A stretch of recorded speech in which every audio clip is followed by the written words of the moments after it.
Adakah memperjuangkan khilafah sebagian dalam ajaran Islam? Buka kitab fiqh.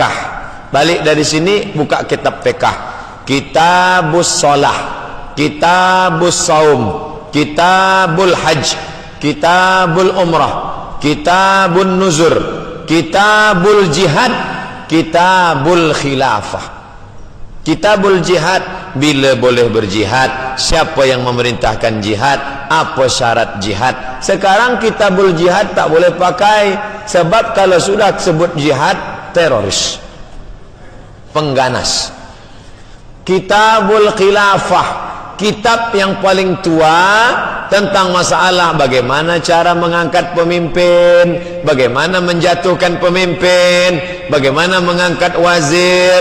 Nama kitabnya Al-Ahkam As-Sultaniyah, hukum hakam kesultanan, ditulis oleh Imam Al-Mawardi, meninggal tahun 450 Hijrah. Beli buku kitab Al-Ahkam As-Sultaniyah, berkait dengan kepemimpinan politik Islam.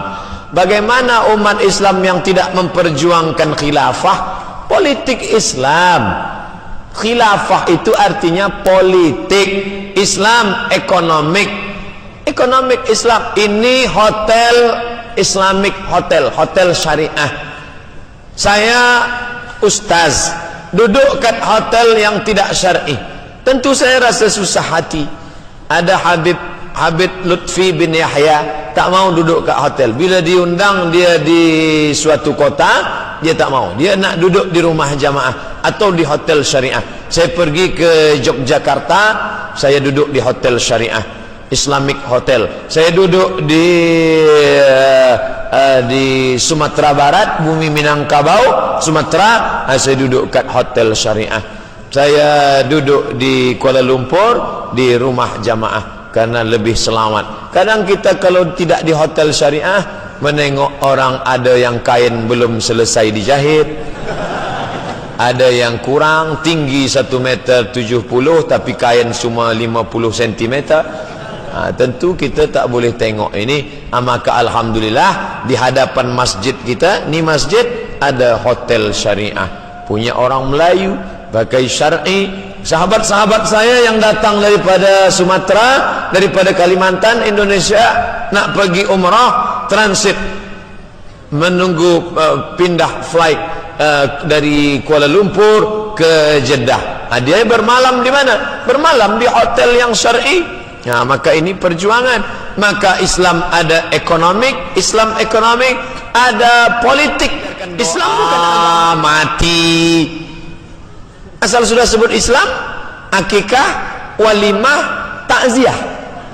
Islam apa ni? Islam tu hanya 3: akikah, walimah, takziah, mati. Islam itu ada politik, Islam itu ada ekonomik, Islam itu ada. Makanya kata Buya Muhammad Nasir, Buya Muhammad Nasir sezaman dengan Buya Hamka, orang meninjau Minangkabau. Apa kata Buya Muhammad Nasir? Akan ada suatu masa bila engkau bicara Islam ibadah, biarkan. Islam ibadah, biarkan. Islam ibadah, biarkan. Tapi kalau kau bicara, awasi, kontrol, awasi. Tapi kalau kau bicara tentang Islam politik, habisi. Itu bukan kata saya, kata Buya Muhammad Nasir. Bolehkah menegakkan khilafah menggunakan sistem demokrasi? Ini ijtihad Imam Syahid Hasan Al-Banna. Kata dia, kita mesti membuat parti. Maka parti Ikhwanul Muslimin ingin memperjuangkan Islam, suara Islam, menggunakan politik dengan parti. Siapa saja yang ingin memperjuangkan nilai-nilai Islam melalui parti, melalui orang-orang yang memperjuangkan Islam dengan politik. Saya bukan orang politik, saya pensyarah di university. Kemudian saya perjuangkan Islam dengan di kampus, di university saya ajarkan. Di masjid saya bagi tazkirah, di tanah lapang saya bagi tausiah. Tapi ada saudara-saudara saya yang memperjuangkan Islam lewat ekonomik, lewat hotel, lewat bisnis Islam. Ada yang memperjuangkan Islam melalui jalur, melalui jalan politik. Ustaz, saya tengok di YouTube aksi membela Islam di Indonesia. Boleh Ustaz terangkan apa itu khilafah? Apa itu hukum memperjuangkan khilafah? Apa pendapat Ustaz tentang Hizbut Tahrir memperjuangkan khilafah? Maka bukalah kitab Fiqh Kitabul Khilafah tentang Islamic politik, tentang bagaimana meninggal Nabi Muhammad sallallahu alaihi wasallam, sahabat bermusyawarah, siapalah agaknya yang kita angkat. Maka mereka bermusyawarah, ketika Nabi sakit yang dia angkat adalah Abu Bakar Siddiq menjadi imam. Ini dalil bukti bahwa sesungguhnya ini tanda-tanda dia bersetuju Abu Bakar menjadi khalifah. Maka diangkatlah. Bagaimana cara mengangkat pemimpin dalam Islam? Wa amruhum syura bainahum. Mereka bermusyawarah dalam mengangkat pemimpin. Adakah politik dalam Islam? Ya. Kalau tak ada politik dalam Islam, mana mungkin ada kitabul imamah, kitabul khilafah, mana mungkin ada kitab al-ahkam as-sultaniyah. Adakah demokrasi dalam Islam? Bolehkah kita sebagai umat Islam mengundi? Buka kitab Syekh Yusuf Al-Qaradawi. Ketika engkau mengambil kertas, engkau cucuk gambar orang, saat itu engkau sedang bersaksi di hadapan Allah. Apakah sistem khilafah sesuai di masa kini?